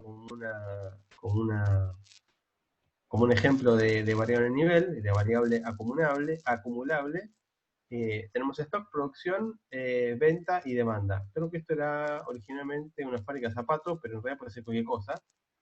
Entonces fíjense que tenemos la idea del primer ejercicio, por ejemplo, es que ustedes expresen coloquialmente cómo funcionaría este modelo. En principio tienen esta variable de nivel, que es stock, de algún sistema de producción, o sea, es la cantidad de producto que está producido por la planta, la fábrica o lo que sea. Esto que sería la producción, que es cuánto se produce, y esto es por día, por semana, por el tiempo que quieran. Acá el tiempo, todas las variaciones son en función del tiempo, pero nunca decimos cuánto es el tiempo, cuánto significa. Puede ser segundos o puede ser años, ¿sí? El tiempo, la idea es que es algo cíclico. Cada ciclo de tiempo se repite, entonces cada ciclo de tiempo hace que la producción inyecte stock y las ventas hacen que en cada ciclo el de stock disminuya, ¿sí? Entonces, por ejemplo, para resolver cómo sería coloquialmente esto en vivo, las ventas hacen que me disminuya el stock, ¿sí? Las ventas hacen que el stock se vaya, porque básicamente vendí el producto, así que deja de estar en stock. Y por otro lado, la producción hace que el stock aumente, ¿sí? Y en principio, si se fijan, tengo acá, o sea, tengo dos variables de flujo, stock y ventas y producción, una variable a nivel que es stock, que depende de las dos variables de flujo, y después tengo algo que es una variable, o un parámetro si quieren, que es las ventas, les digo la demanda, perdón, que modifica las ventas. Entonces las ventas están determinadas en algún sentido por la demanda, están influenciadas por la demanda, ¿sí? Acá yo no estoy diciendo cuánto es esa demanda, ni estoy diciendo si tiene un valor, yo solo estoy estableciendo relaciones entre variables de flujo, de nivel y parámetros. A estas variables que no son de flujo, de nivel y no son de nivel, y en principio no dependen de nada, las vamos a empezar a llamar parámetros, ¿sí? En el caso de Diego tenía asociado en un momento a un parámetro, tenía una perilla. Efectivamente, cuando vayamos al software, los parámetros pueden ser una cajita donde uno pone un número, o una perilla donde a medida que avanza el modelo yo puedo llegar a modificar ese número con esa perilla. Pero en principio, para la terminología de la cátedra de la materia, vamos a llamar a eso parámetros, ¿ok? Y estas nuevecitas significan, básicamente, esto viene de algún lado, no me importa, y esto se va a algún lado, no me importa, ¿sí? Es como, hasta ahí llega mi modelo, ¿sí? Yo miro de producción en adelante hasta ventas. Después de ventas no sé qué pasa, ¿sí? Uno al día de mañana por ahí quisiera hacer un modelo donde después de ventas hay otra variable de nivel, o antes de producción también hay otra variable de nivel, entonces analizo qué pasa con esas otras dos variables de nivel. Pero en principio, en este modelo que está acá, no me importa de dónde viene la producción, o sea, uno podría tener qué sé yo, materia prima, por ejemplo. Acá eso no está contemplado. ¿Sí? En este modelo no está representado. Si está representada la producción, si está representado el stock, que es la variable de nivel, y si está representado las ventas, y aparece ese parámetro de demanda como algo que afecta las ventas, ¿sí? No dice igual cómo afecta, dice que afecta, ¿sí? No dice si abre más la canilla o cierra la canilla. Igual uno podría entender que si hay más demanda, probablemente hay más ventas, ¿sí? Pero si fuera otro modelo, eso no está explícito en el diagrama. El diagrama solo establece relaciones entre variables. Por ejemplo, no dice que las ventas no dependen de la demanda. Es al revés. Perdón, las demandas no dependen de las ventas en este modelo. Sí, las ventas dependen de la demanda. ¿Ok? Perdón, contesto una cosa que Sí. apareció en el chat. ¿Sí? Fíjate, Vera, una cosa que es importante cuando trabajemos con modelos es que hay que tener cuidado cuando vos estés modelando, vos vas a plantear todas las relaciones que te parezcan necesarias para escribir el modelo que te toca. Pero cuando estamos leyendo un modelo que ya está escrito, no tenemos que sobreasignarle significados a las cosas. O sea, acá el ejercicio nos dice, mira, yo te doy este modelo. ¿Qué dice este modelo que está acá? Después uno puede decir, la verdad que es un mal modelo, porque probablemente, como vos decís, la producción, nadie se pone a producir sin asomarse, nadie produce sin asomarse a su departamento de ventas y ver si no está produciendo al pedo. Pero en términos generales, acá como estamos jugando a entender cómo es digamos, la sintaxis de un modelo, este modelo no dice nada al respecto de que la producción dependa de las ventas. Un poco en lo que decíamos hace un rato, uno después podrá ver si eso es razonable o no. ¿Sí? Quizás hay algunos casos en donde eso sea razonable y que haya otros casos en donde eso no sea razonable. ¿Sí? No sé, por ejemplo, me imagino, suponete que vos tenés un producto que se vende mucho. ¿Sí? Que puede haber alguna fluctuación en la cantidad de ventas, pero que en términos generales se vende mucho y que se distribuye muchísimo. Entonces, por ahí, vos fabricás, o es más, ponele que vos vendés un producto que es tan demandado que te satura tu capacidad de producción. Entonces, la verdad que vos te pones a producir a full y ni te estás preocupando mucho de cuánto vendiste. Mientras que habrá otros casos en donde sea crucial mirarlo, ¿sí? Pero acá estamos interpretando lo que está escrito. Otro ejemplo sería, vos tenés un sistema de producción que tiene una capacidad de producción fija y no lo puedes alterar. Por ejemplo. Esto sería un ejercicio, este ejercicio tiene que ver con aprender a leer el modelo que está acá diagramado en este diagrama, ¿sí? Que está representado con este diagrama. Por eso decía, hay que atenerse al modelo que estamos viendo acá. ¿Por qué? Porque los diagramas nos van a permitir a nosotros establecer un lenguaje simbólico para comunicar cómo es ese modelo y qué relación hay entre cada una de las variables. Ese es el ejercicio que tenemos puesto ahora. Por ejemplo, miren este otro modelo. Tenemos cansancio, aparece como una variable de nivel, ¿sí? Como si uno pudiese medir la cantidad de cansancio que tiene uno. Fíjense que de flujo entrante aparece trabajo, o sea que el trabajo aparentemente me agrega cansancio. El descanso aparece con una variable de flujo que me quita descanso. Y por otro lado aparece la variable estrés, también una variable de flujo que me inyecta cansancio. ¿Sí? Por otro lado tenemos dos parámetros que son presión laboral y horas semanales de trabajo, que esas dos van a influenciar cuánto se abre o se cierra esta canilla de trabajo. ¿Okay? Esto sería como, no sé, cuánta presión me ejerce mi jefe sobre mí y cuántas horas le dedico a trabajar. Entonces eso me dice cuánto trabajo efectivamente estoy haciendo. Y eso me inyecta de alguna manera cansancio, que solo se va, por ejemplo, el cansancio solo se puede disminuir con descanso. Y fíjense que descanso no depende de nada, es como fijo. Hay una tasa fija de descanso, que es una cantidad de cansancio que se va por ciclo. Entonces tenemos variable de nivel, cansancio, variable de flujo, trabajo, estrés y descanso, y parámetro, presión laboral y horas semanales. ¿Sí? De vuelta, no hay otra variable ni nivel. Tenemos 3 variables de flujo. Una que quita, una que resta cansancio y 2 que suman. ¿Hasta ahí? ¿Alguna duda?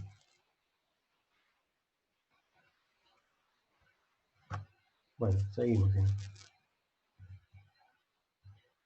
Fíjense, por ejemplo, abajo tenemos una reversión del modelo de arriba, que es bastante más complejo. Sí. Volvé un toquecín al anterior, que rescato cosas que aparecen acá. Alguien pregunta si no podríamos hacer una flecha que una trabajo con estrés, porque dice, bueno, ¿no será que si trabajo mucho eso me estresa adicionalmente? Sí, podría ser perfectamente, pero quizás, de paso para que veamos un poco cómo funcionan estas cosas, ¿por qué no estará esa flecha? ¿Será simplemente porque se la olvidó quien la armó? O quizás lo que está pensado acá es que el estrés producido por el trabajo, o sea, dicho así, ¿cuál es la función que parece tener estrés en este modelo? Estrés está aumentando el cansancio, ¿sí? Entonces el tipo dice, yo imagino que el que diseñó esto puede decir, ok, el porcentaje de estrés que dependa del trabajo, ya lo estoy metiendo acá directamente. O sea, cuando digo que el trabajo me hace aumentar el cansancio, ya directamente lo tengo metido en esa variable de trabajo. Y quizás ese otro estrés sea un estrés que provenga dice, bueno, puede haber otras fuentes de estrés que no sean el trabajo. Digo, es una interpretación posible. Otra interpretación posible es decir, che, acá me faltó una flecha para que este modelo sea más interesante, ¿no? Pero recuerden, el que está escrito no propone esa flecha. Mismo uno podría proponer que el cansancio hace aumentar el estrés. Mientras más cansado estás, más estresado estás. Pero tampoco forma parte de nuestro modelo. O que las horas semanales disminuyen, por ejemplo, el descanso, porque mientras más horas trabajo, menos horas tengo para descansar. Tampoco forma parte de nuestro modelo. ¿Ok? Modelos complejos tenemos, seguro. Miren este. Tenemos, en principio, 2 variables de nivel. Cansancio, ya conocida, y acá tenemos nivel de preparación. Acá se agrega la vida académica. Seguimos teniendo trabajo, seguimos teniendo descanso, seguimos teniendo estrés, seguimos teniendo... Toda esta parte de arriba está igual que antes, pero fíjense que ahora, además de trabajar, parece que estudiamos. Entonces, tenemos estudio, que es la variable flujo que aumenta el nivel de preparación, olvido, como si pudiera ser una variable, el olvido que disminuye el nivel de preparación, y después, bueno, cómo influye esta parte de acá abajo en la parte de arriba. Tenemos algunos parámetros nuevos, nivel esperado, y después tenemos variables auxiliares, por ejemplo exámenes, ¿sí? Que van modificando el resto. El nivel de preparación influye en el estrés, realmente, acá no dice si lo disminuye o lo aumenta, los exámenes también disminuyen el estrés, y entonces al módulo de arriba se ve influenciado ahora, por ejemplo, fíjense que el estrés ahora pasa a estar influenciado por varias variables distintas. A su vez, por ejemplo, el estudio influye en el trabajo. Probablemente, pues si uno estudia, tiene menos horas para trabajar, por ejemplo.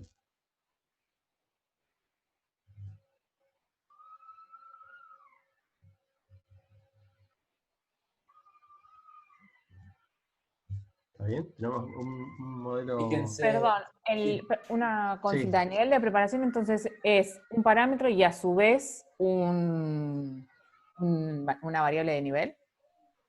No, es una variable de nivel que puede influenciar o no. Parámetro llamamos a una variable que no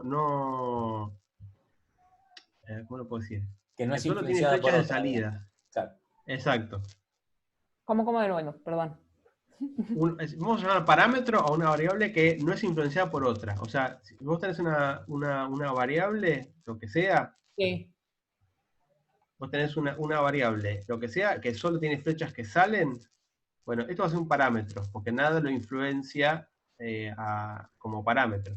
¿sí? Ah, ok. Típicamente eso va a ser candidato a ser variable de entrada en una interfaz, ¿sí? Porque pongas un numerito, o porque tengas una perilla, o que tengas algo para manipular eso que está ahí, ese parámetro que está por fuera. O sea, es un parámetro que influye en tu modelo, pero que no forma parte del sistema dinámico del modelo. O sea, puede cambiar, pero puede cambiar por si vos lo cambiás a través de una interfaz, no porque el modelo mismo lo vaya a modificar, ¿sí? ¿Y, Por eso es que no tiene flechas que la apunten hacia adentro, solo hacia afuera. y exámenes? Examen sería una variable auxiliar, porque Ah, es como un ok. parámetro, pero no es un parámetro porque está influenciado por nivel esperado. Entonces vamos a llamar a esto variable auxiliar. Perfecto. Recuerden, una cosa, porque veo varias preguntas acá en el chat y eso. Una cosa que es bien importante. Acá, el objetivo de este ejercicio, recuerden, era que a mí me den un diagrama y que ustedes pongan un poco en juego la sintaxis, digamos, de este tipo de representaciones para intentar ponerle palabras al modelo. Después puede ocurrir perfectamente que el modelo que estamos representando sea un modelo que está mal, que no esté bueno, digamos, que suene feo, que uno dice, la verdad que es un modelo pobre para representar la situación, o no entiendo por qué esto está relacionado con esto, por qué esto tendría que estar relacionado con esto otro, o yo hubiera propuesto que tal cosa se relacione con tal otra. Eso, por supuesto, son modificaciones que uno puede hacer a posteriori. Pero acá un poco el objetivo es, medio como que están puestas cosas para que ustedes intenten hacer el ejercicio de ponerle palabras. Y luego, ok, si alguien escribió este modelo, ¿qué quiere decir este modelo? Antes de criticarlo, digamos, decir, bueno, ¿puedo entender qué me dice? Y ahora digo, bueno, por ahí después lo quiero cambiar porque no me gustó ni un poquitito, que probablemente es lo que les pase, que no nos suena un lindo modelo, pero nada, es un modelo que está. Sí tiene un detalle que me parece interesante, y es que fíjense que este modelo es una complejización del modelo anterior, o sea, el renglón de arriba es idéntico al modelo que teníamos antes, ¿no? Eso es una característica de esta forma de modelar, que es una de sus características más útiles. Uno puede empezar modelando una parte del problema, ¿sí? Y después complejizarla todo lo que quiera. Dice, ok, ahora que ya resolví esta primera parte, ya sé más o menos cómo funciona cansancio, ahora digo, ok, ¿sabes qué? Estrés también lo puedo modelar un poquito más. Y tal otra cosa también la puedo modelar un poquito más. Entonces lo voy complejizando, ¿sí? De hecho, cuando ustedes hagan su propio modelo, probablemente empiecen a hacer esto y se entusiasmen y empiecen a hacer cosas cada vez más complejas. Y una sugerencia es que vayan complejizando el modelo de a poquito, porque así pueden ir estudiando cómo va evolucionando ese modelo en función de estas nuevas variables que ustedes van agregando. Pues ustedes se entusiasman mucho y agregan 5 variables nuevas, de pronto cuando quieren ver cómo responde el modelo explota en 1000 pedazos y no saben cuál de las 5 variables lo hizo explotar. Sí. Conviene ir modelando de a poco, exactamente. ¿Sí? Sobre todo conviene ir guardando todos los modelos previos y ir poniendo alguna nomenclatura para no perder ninguno, ¿sí? Porque después había uno que funcionaba y después el resto dejó de funcionar y ese por ahí lo perdimos porque pisamos el archivo y ahí se perdió. Entonces, esta primera parte de la guía tiene que ver con aprender a leer estos diagramas y a intentar interpretar su significado, intentar ver qué es lo que se está modelando con este diagrama. Lo que viene en el siguiente ejercicio, si lo miran, tiene que ver, este es el ejercicio inverso.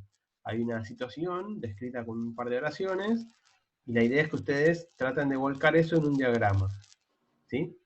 Y un poco la idea de la clase de hoy es que ahora, después de hacer un break, vamos a explicarlo y después ver cómo lo llevamos a la práctica. La idea es que ustedes ahora se sienten en grupos, en pequeños grupos, se sienten, y traten de hacer estos diagramas de alguna manera y después en todo caso hacer como una mini puesta en común o nosotros mostrarles cómo serían esos diagramas y ustedes comparen el diagrama que ustedes estuvieron haciendo con alguno que nosotros subamos de referencia. Para eso yo hice un archivo colaborativo que compartí con algunos, porque tenían Gmail, y entonces ya lo podía compartir. Igual el documento está público. Si se fijan, esto que está acá, uy, ¿se ve en la pantalla o no? Sí, se ve. ¿Ven el campus? No, ahora estamos viendo el archivo de modelado. Ah, pues se me fue la pestaña. Mira, ahora acá.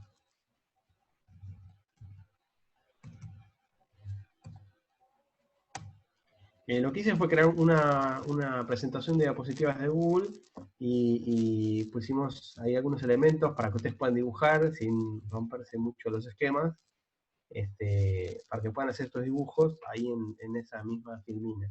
La idea sería repartirlos en grupos, dejarles acá estas consignas, por ejemplo, no sé, que arranquen haciendo un diagrama para modelar esta situación y que se pongan por grupo a trabajar en una filmina. ¿Okay? Pero perdón, Santi, un ahora ejercicio, que vi, sí. Por las dudas. No, ese archivo que mostraste recién no es la versión actualizada. Es el. Este no es la versión Yo actualizada. lo abrí el campus, te lo juro. A ver. Mirá.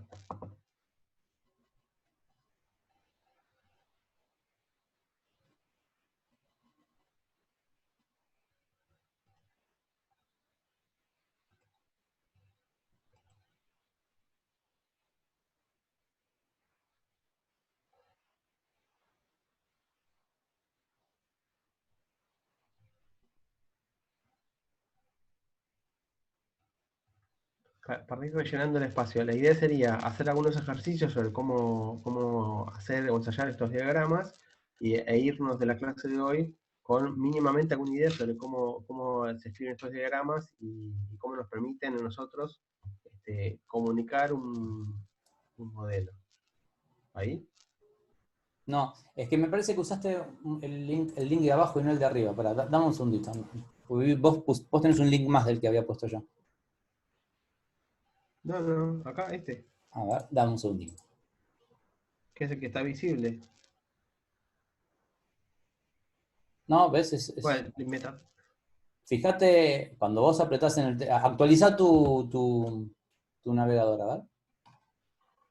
Mira, te muestro cómo es el que tienen que ver. De hecho, es el que están viendo, al que están entrando, tiene que tener un recuadro gris después de que dice diagramas. Vienen unas primeras consignas y hay un recuadro gris.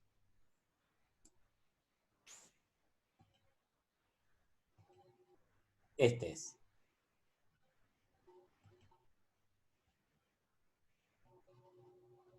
Ese.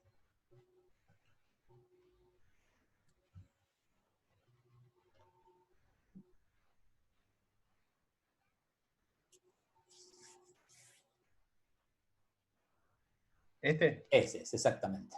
Ahora sí. Ah, ok. Ya, la otra vez no bajé tan abajo. Bueno, la idea sería, acá tienen, por ejemplo, mira, yo tengo un montón de gente. Acá tienen un diagrama hecho, ¿sí? Con las nubecitas estas, yo hice un poco más grandes para que sean más fáciles de manipular. Acá tienen estas flechas que ahora abajo están dibujadas distintos para que sean bien identificables. Esto sería como el cajón de cosas para agarrar. Acá tienen variable de nivel, acá tienen la variable de flujo. Esto sería un parámetro y esto sería la nubecita esta de viene de la nada, se va hacia la nada. ¿Sí? La idea es que con esto los repartimos en grupos por el Zoom. Si quieren ahí hacemos un break. Y en algún ratito cada uno se pone a ensayar, a hacer algún diagrama de Forrester de estos enunciados que están acá. Y en un rato, no sé, ahora vemos cuánto, nos volvemos a conectar y ponemos en común, digamos, si están diagramando bien, si están usando bien las variables de nivel, las de flujo y los parámetros. ¿Ok?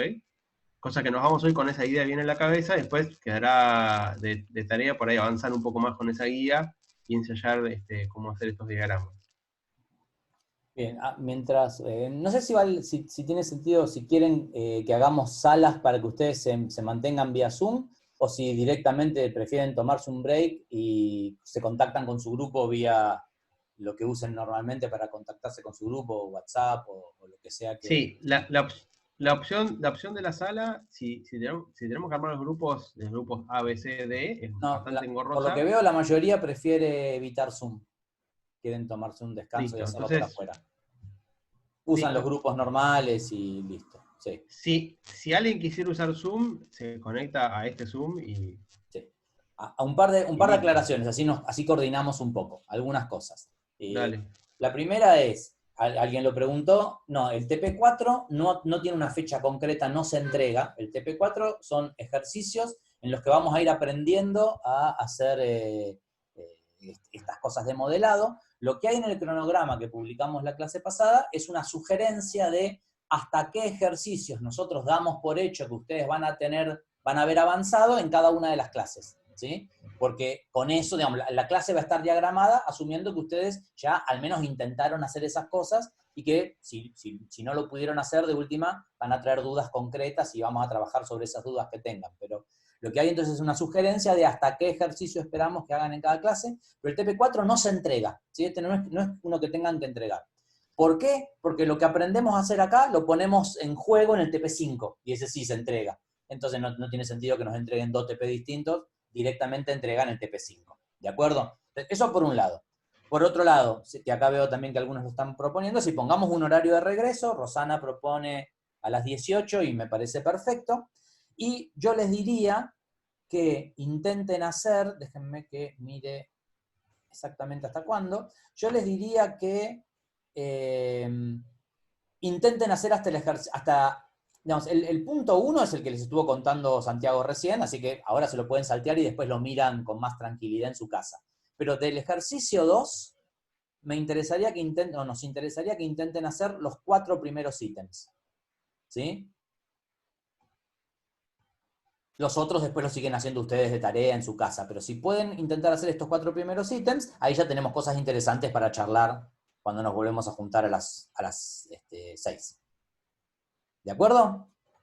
Sí, un poco el sentido, además de hacer diagramas, no tiene que ver, además de poder usarlo como herramienta comunicacional para hablar sobre el modelo, y también es una herramienta muy poderosa para diseñar un modelo. Cuando ustedes tengan que hacer su propio modelo, probablemente agarren un papel y lápiz y empiecen a dibujar estos diagramas, pues les va a permitir ordenar esquemáticamente cuáles son las relaciones que hay entre las diferentes variables, qué categorías de variables son. Si ustedes definen con variables de nivel, bueno, explícitamente van a ver la cajita y eso, innegablemente, cuando la vean, la van a identificar como variable de nivel, como variable acumulable.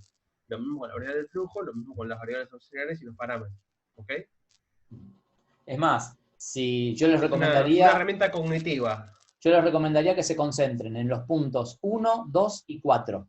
¿Sí? Si tienen tiempo hagan el 3 también, pero el 3 si no después lo hacen de tarea. Pero me interesaría que hagan el 1, el 2 y el 4, que son los que les aportan alguna cosa nueva, digamos, para pensar.